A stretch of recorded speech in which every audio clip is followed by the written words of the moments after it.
You sit down at the end of a long day.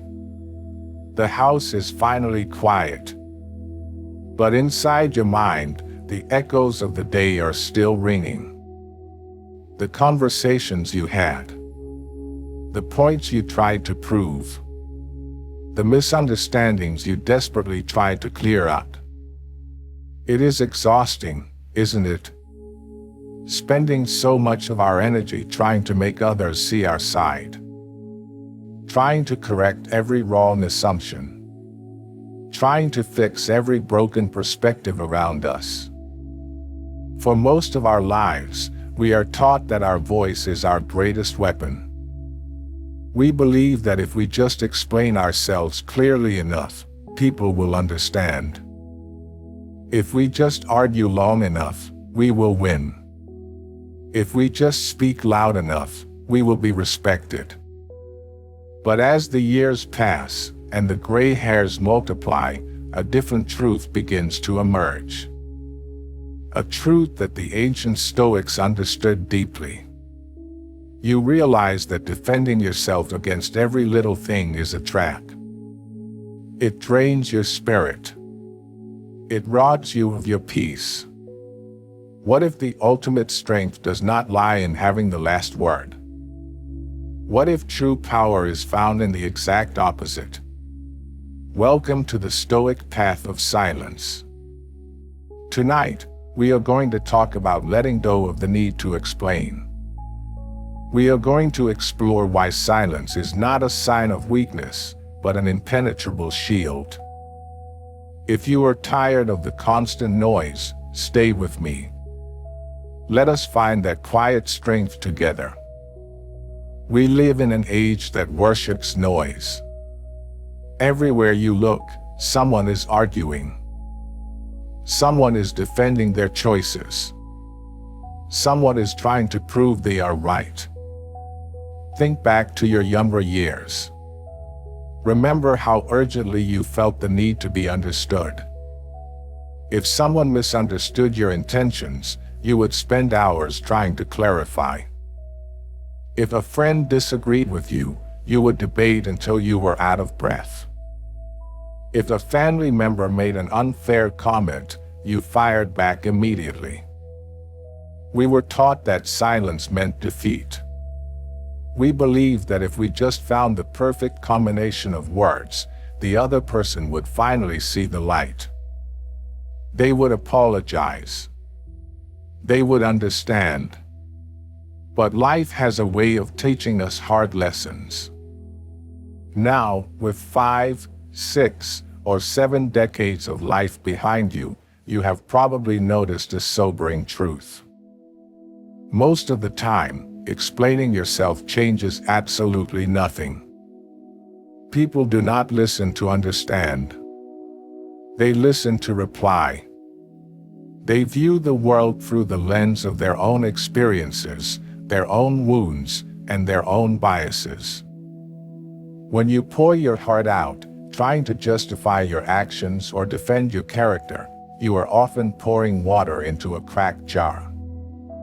It just drains away and leaves you empty. This is where the ancient Stoics offer us a lifeline. They recognized this trap 2,000 years ago. The Stoic philosopher Epictetus reminded us that we suffer not because of the events in our lives, but because of our judgments about them. We suffer because we believe we can control how others perceive us. We think their opinion of us is our responsibility. It is not. Let me say that again. What someone else thinks of you is none of your business. It is entirely out of your control. When you argue, when you over-explain, you are fighting a war against things you cannot change. You are giving away your power. Every time you lose sleep trying to craft the perfect text message to prove a point, you are letting someone else dictate your peace of mind. Think about the physical toll it takes on you. The tight chest. The racing heartbeat. The mental exhaustion that washes over you after a pointless argument. Your body is telling you that this battle is not worth fighting. We carry so much heavy baggage in the second half of life. Baggage filled with old resentments, past misunderstandings, and the exhausting need to set the record straight. But you do not have to carry it anymore. You can simply set it down. You do not owe the world a constant explanation for who you are, how you live, or the boundaries you choose to set.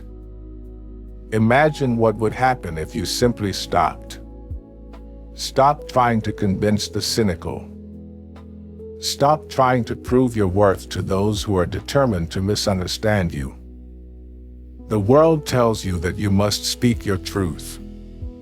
But true wisdom whispers something else. True wisdom says that your truth does not need a defense attorney. It just is. Silence is not an admission of guilt. It is not surrendering. It is the profound realization that your inner peace is more valuable than their validation. When the world gets loud, your greatest rebellion is to become quietly unbothered. To sit in your chair, take a deep breath, and let the storm rage outside your window. Because a house built on stone does not need to shout at the wind.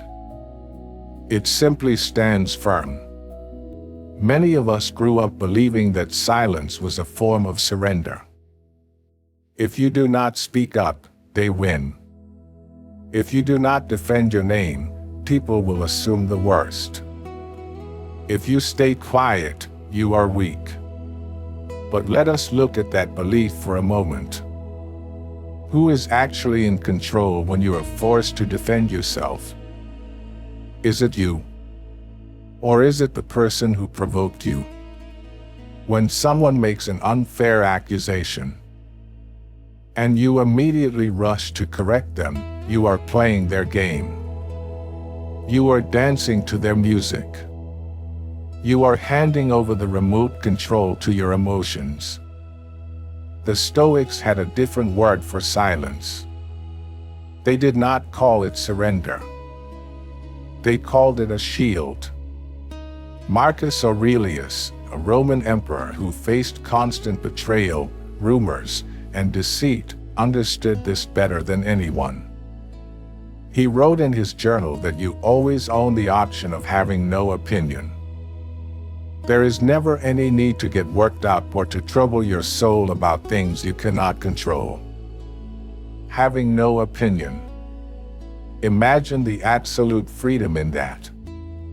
You do not have to have a reaction to everything that is said to you. You do not have to attend every argument you are invited to. Silence is the ultimate boundary. It is an invisible wall that you place between your inner peace and the chaotic noise of the outside world.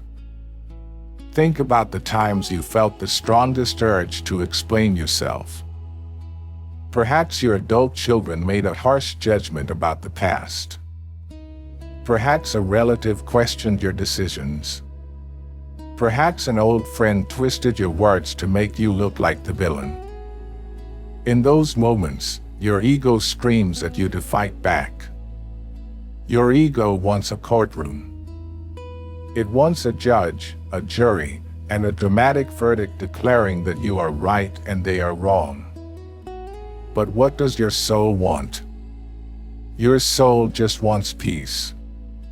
When you choose silence, you are starving the ego to feed the soul. You are quietly saying, I know who I am. I know my truth. I do not need your permission to make it real. This kind of silence is incredibly powerful. In fact, it is often more intimidating than the loudest shout. When someone expects your anger, and you give them calm silence instead, it disrupts their entire narrative. They have nothing to push against. They are left completely alone with their own noise. It takes immense strength to hold your tongue when your heart is racing. It takes a lifetime of wisdom to look someone in the eye, hear their misunderstanding, and simply walk away without a word. That is not weakness. That is self-mastery. You are no longer a leaf blown around by the wind of other people's opinions. You are the deep root of an old oak tree. Quiet, unmoving, secure in the earth. Let them think what they will. Your silence is your fortress. And inside that fortress, nobody can touch your peace. Let me tell you a story about a man named Arthur. Arthur is a lot like you and me. He worked hard his whole life. He made his fair share of mistakes, but he always tried his best to do the right thing for his family. A few years ago, Arthur was at a family gathering. The kind of holiday dinner where old resentments usually find a way to bubble up to the surface. Across the table sat a younger relative, someone who had only seen a tiny fraction of Arthur's life, but spoke with the unearned confidence of absolute certainty. During the meal, this relative began to criticize a decision Arthur had made decades ago. It was a difficult financial choice that had kept the family afloat during a crisis, but it had required immense sacrifice. The younger relative called the decision selfish. They twisted the narrative completely, stripping away all context. Now, the old Arthur would have felt that familiar, fiery heat rising in his chest. His heart would have hammered against his ribs. He would have leaned forward, raised his voice, and began presenting his defense. He would have listed the long hours, the sleepless nights, and the sacrifices nobody else ever saw. He would have desperately wanted this younger person to understand his pain. But Arthur had been tired lately. Tired of the endless courtroom playing out in his mind. He had been reading Seneca, the great Stoic thinker, who wrote that we suffer more often in imagination than in reality. Sitting at that table, Arthur realized something profound. His suffering right now was not coming from the foolish words being spoken across the table. His suffering was coming from his own desperate need to change the speaker's mind. So, Arthur did something radical. Something he had never done in his entire 65 years of life. He took a deep breath. He looked calmly at the younger relative. And he simply said, "I can understand why you might see it that way." Then, he took a slow sip of his black coffee. The room went completely quiet. The relative was braced for an argument. They had their counter-arguments locked and loaded. They were leaning in for a fight. But there was no fight. You cannot play tug-of-war if the other person completely drops the rope. Arthur later told me about the profound sense of physical relief that washed over him in that exact moment. He did not feel defeated. He felt incredibly light. He realized that giving up the need to be right was not a loss of power. It was the ultimate display of it. He let the misunderstanding hang in the air. He did not rush to clean it up. And you know what happened? The conversation eventually moved on. The sun still set that evening. The world kept spinning. Arthur's character was not destroyed by a false accusation. His reality remained completely intact. This is the hidden magic of silence. When you stop trying to control the narrative, you free up a massive amount of energy. Energy that you can finally use on yourself. on your own healing, on enjoying your own quiet evening. You are the only one who truly knows the heavy lifting you have done in your life.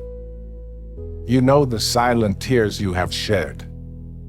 You know the pure intentions behind your hardest choices.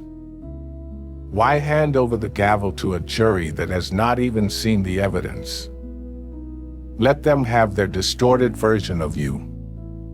It is none of your concern. Your only concern is the man in the mirror. Have you ever noticed how addictive the last word can be? It is almost like a drug. We are conditioned to believe that if we just get that final, perfect sentence in, the argument is won. The case is closed. We can finally rest. But let us be completely honest with ourselves. Does it ever actually work that way? When you force the last word, you do not end the conflict. You just pause it. The other person walks away with resentment, building their own silent counterarguments. And more importantly, you walk away carrying the heavy, lingering, toxic energy of the fight.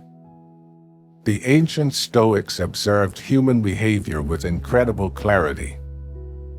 They saw that the need to have the last word is rarely driven by genuine confidence. It is driven by insecurity. It is driven by a deep, frantic need to control how we are perceived by others. Epictetus taught a very simple, yet profound rule. We must firmly divide our lives into two categories: things we can control and things we cannot. Your own actions, your own integrity, your own quiet conscience. Those are completely within your control. How someone else interprets your actions, how they judge your past, that is entirely outside of your control. When you desperately cling to the need to have the last word, you are building a prison for yourself. You are voluntarily handing the keys to your peace of mind over to someone else. You are silently telling them, I cannot be happy, I cannot be calm, until you admit that I am right. Look back over the decades of your life. Think of the countless hours wasted in the courtroom of your own mind, rehearsing what you should have said, fuming in the shower over what they actually said. If you add up all those hours, you would have years. Years of peace, stolen by the illusion that you needed to prove yourself to people who were committed to misunderstanding you. Now, in the second half of your life, time is your most precious currency. You simply do not have the time to waste on endless, circular arguments anymore.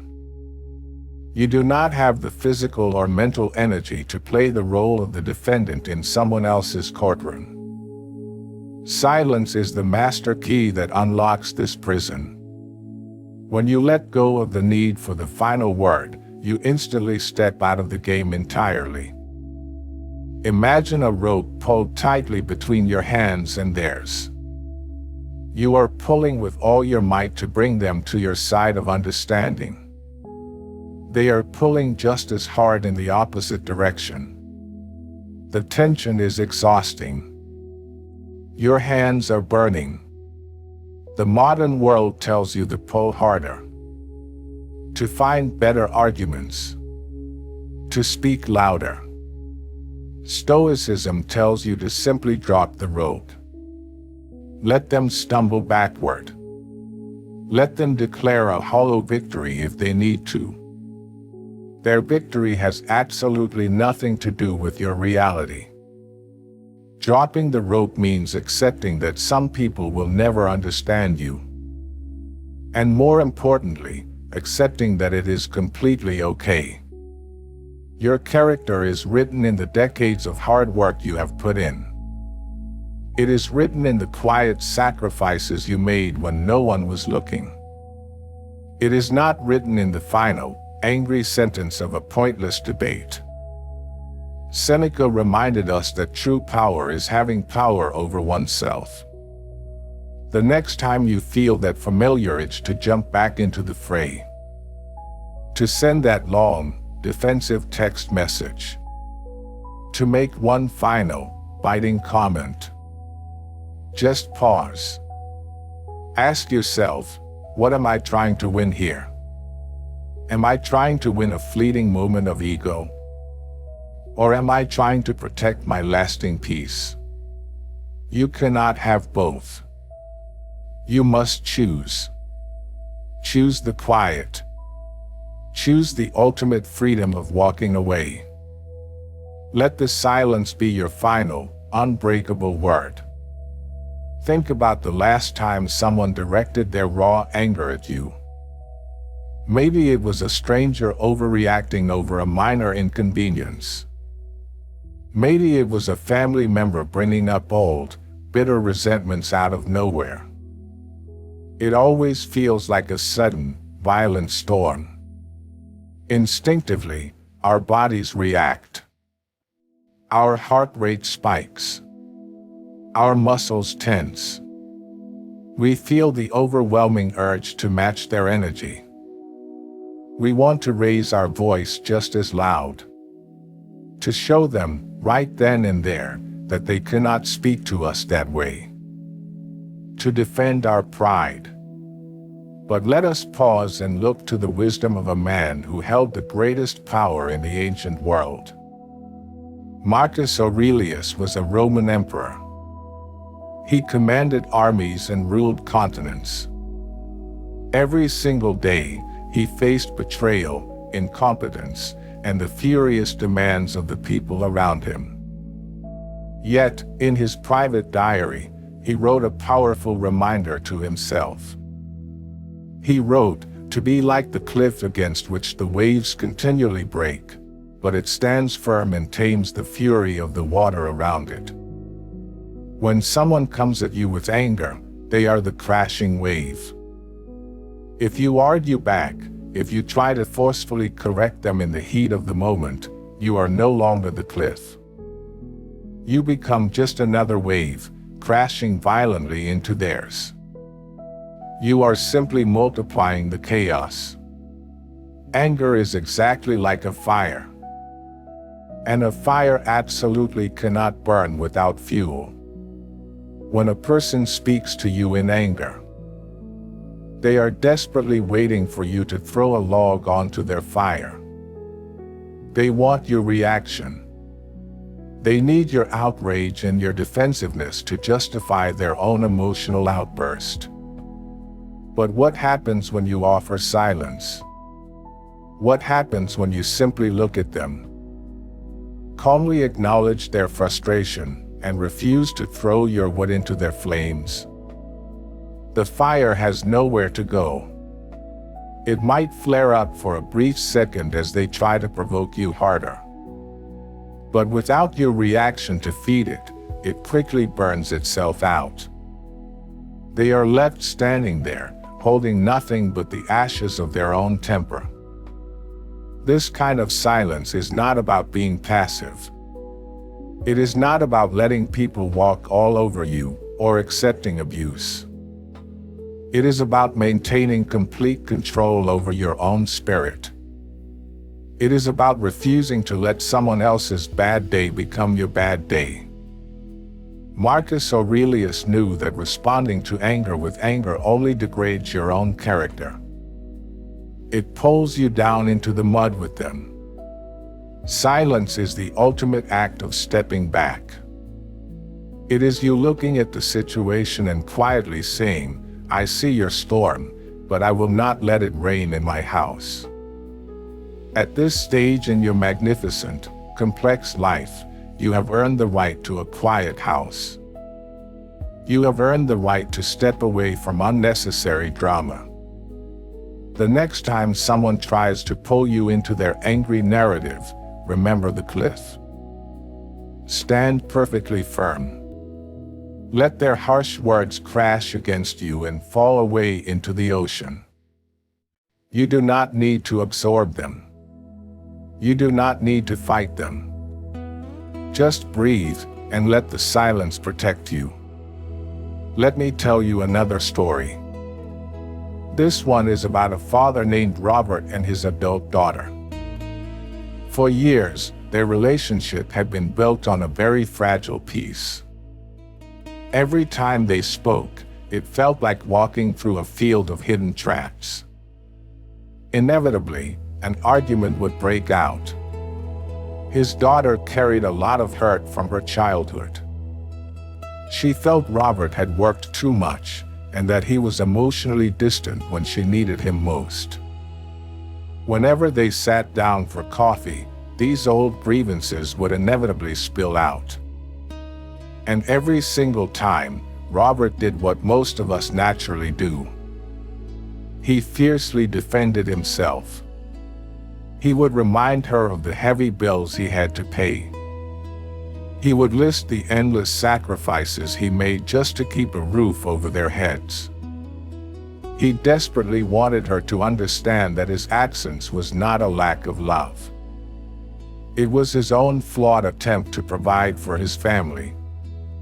But his logical explanations never worked. They only made his daughter more angry. She felt dismissed, as if her pain was being completely invalidated by his excuses. One chilly afternoon, sitting in a quiet diner, the familiar pattern started again. His daughter made a sharp, painful comment about his past mistakes. Robert felt his jaw tighten. The old script of self-defense was right there on the tip of his tongue. The overwhelming urge to explain, to justify, to be understood. But Robert remembered a piece of wisdom from Zeno, the ancient founder of Stoicism. Zeno said that we have 2 ears and 1 mouth, so we should listen twice as much as we speak. Robert looked at his daughter across the table. He saw the deep tension in her shoulders. He realized she was not looking for a logical explanation of his work schedule from 20 years ago. She was just looking for her father to acknowledge her pain. So, Robert gently closed his mouth. He looked her directly in the eyes, with genuine warmth, and he nodded. He did not offer a single word of defense. He just let a heavy, supportive silence sit between them. At first, his daughter looked confused. She had braced herself for the usual bitter argument. When it did not come, she kept talking. Her voice grew a little louder, a little more emotional. Still, Robert remained quiet, holding the space. He simply offered a gentle nod. Without the hard wall of Robert's defensiveness to crash against, her anger began to lose its momentum. The sharp edge in her voice softened. The bitter frustration slowly turned into tears. For the first time in a decade, she was not arguing with her father. She was finally just sharing her heart. By offering his silence, Robert created a safe container for his daughter to empty her heavy emotional backpack. He did not magically fix the past. But in that quiet diner, he finally stopped fighting it. This is the profound, healing power of silence. Sometimes, the people we love do not need us to be right. They do not need our well-crafted defenses or our logical timelines. They just need to be heard. When you stop trying to forcefully speak your truth over theirs, a beautiful space opens out. A space where true connection can finally breathe. Silence is not just a shield against anger. It is the most generous gift you can give to a fractured relationship. We have talked a lot tonight about the philosophy of silence. We have talked about why it is powerful. and why it is the ultimate shield against a noisy world. But philosophy means very little if we cannot practice it in our daily lives. So, how do we actually do this? How do we hold our tongue when our blood is boiling and every nerve in our body is screaming at us to fight back? The secret lies in a very small, almost invisible window of time. It is the tiny space between what happens to you and how you choose to respond. The ancient Stoics trained themselves daily to widen that window. And tonight, we are going to start practicing a simple tool to help you do exactly that. Let us call it the 3-second shield. It sounds incredibly simple. But when you are under pressure, 3 seconds can feel like an absolute eternity. Here is how it works. The next time someone says something that deeply triggers you, or the next time you read a text message that makes your stomach drop and your face flush, you are going to do absolutely nothing for 3 full seconds. You are not going to quickly type a defensive reply. You are not going to open your mouth to argue. You are not even going to roll your eyes. You are just going to freeze and breathe. In the very first second, I want you to notice your physical body. Notice how your jaw has suddenly clenched. Notice how your chest feels tight. Just observe the anger rushing through you, but do not let it take the steering wheel. In the second second, I want you to ask yourself a very specific Stoic question.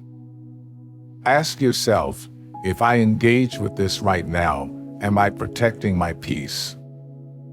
Or am I just feeding their drama? Be brutally honest with your answer. In the third second, you make a conscious, deliberate choice. You remember that you are the author of your own reactions. You remember that their false assumptions are not your emergency to fix. And then, you exhale. You put the phone down.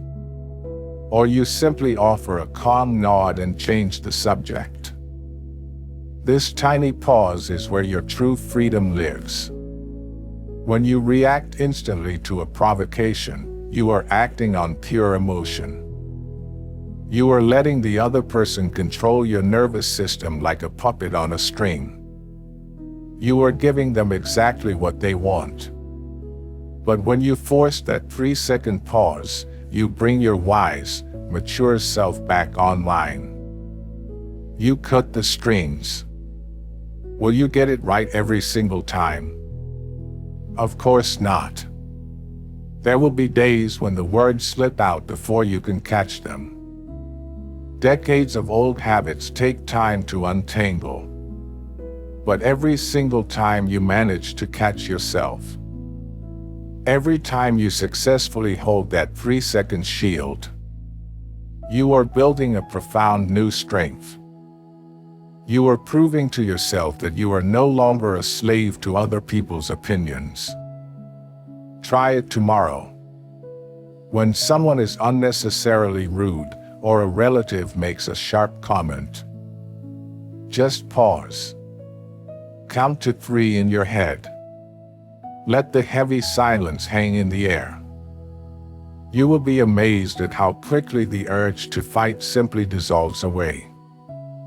As we near the end of our time together tonight, I want to talk about the absolute hardest part of this journey. Letting go of the profound urge to explain yourself. For decades, you have carried a heavy ledger. A mental record book of all your good intentions, your silent struggles, and your absolute truth. Every time someone questions your motives, you feel the desperate need to open that heavy book and read it out loud. You want to point to the exact page and show them that your heart was in the right place.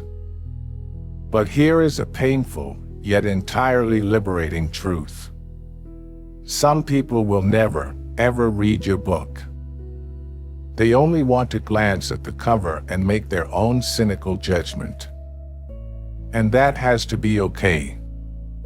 One of the most powerful steps you can take in the second half of life is to accept being the villain in someone else's distorted story. Let me repeat that, because it is absolutely crucial for your peace. You must be willing to let others misunderstand you. We spend so much of our vital energy trying to craft the perfect image of ourselves. In the minds of our family, our old friends, and even complete strangers. We desperately want to be seen as the good father, the caring mother, the deeply loyal friend. But Epictetus reminds us that if we want to improve, we must be content to be thought foolish and stupid. In our modern lives, that means being completely content with being thought wrong. When someone accuses you of something unfair, your ego immediately demands a trial. It wants to call witnesses and present evidence. But true Stoic peace is found when you simply cancel the trial. You dismiss the court. Imagine a thick, heavy coat you have been wearing your entire life. It is the coat of explanation. It is heavy, soaked with the rain of past arguments, and it is dragging your weary shoulders down. Every time you try to justify a healthy boundary you set, every time you try to explain why you cannot attend a deeply stressful family event, every time you try to prove that a past mistake does not define your present character, you are dragging that heavy coat around. What if you just took it off? What if you simply said, "I will not be able to attend this weekend," and left it exactly at that? No long, defensive paragraphs. No carefully crafted excuses. No desperate apologies. Just a firm boundary, surrounded by clean, quiet space. People will be very uncomfortable at first. They are entirely used to you explaining. They are used to you handing them the verbal ammunition they need to continue the argument. But when you offer nothing but a calm, polite statement, they have absolutely nothing to push against. Your silence becomes a clear mirror, reflecting their own chaotic noise right back at them. You do not need to defend your character anymore. Your character has been forged in the real fires of a long, complex, beautiful life. It stands entirely on its own. You know the truth of your heart. And the universe knows the truth of your heart. That is a majority. That is enough. Let them keep their noisy misunderstandings. You keep your quiet peace. As the sun sets and the house grows quiet again, I want you to make a promise to yourself. Promise that you will no longer betray your own peace just to make someone else comfortable. For decades, you have been the mediator. You have been the one rushing to fix the narrative, to smooth over the rough edges of every family dispute or friendship rift. You have carried the heavy weight of needing to be understood. Tonight, give yourself permission to set that weight on the floor and walk away. The Stoic path is not about becoming cold or uncaring. It is about caring so deeply for your own soul that you refuse to let it be dragged through the mud of pointless arguments. It is about knowing your true worth without needing a single person to validate it. Tomorrow, the sun will rise. The world will still be loud. People will still rush around, desperate to prove they are right. Let them. You have a different path now. A path of quiet strength, of deep roots, and of unshakable calm. keep practicing that 3-second shield. Keep stepping back from the fire. And remember, the most powerful statement you will ever make is the one you choose not to say. Thank you for spending this quiet time with me tonight. If you found some peace in these ancient Stoic lessons, I would be honored if you shared your thoughts in the comments. Tell me about a moment in your life where silence became your greatest shield. Until we meet again, keep your heart warm and your mind beautifully quiet. Good night.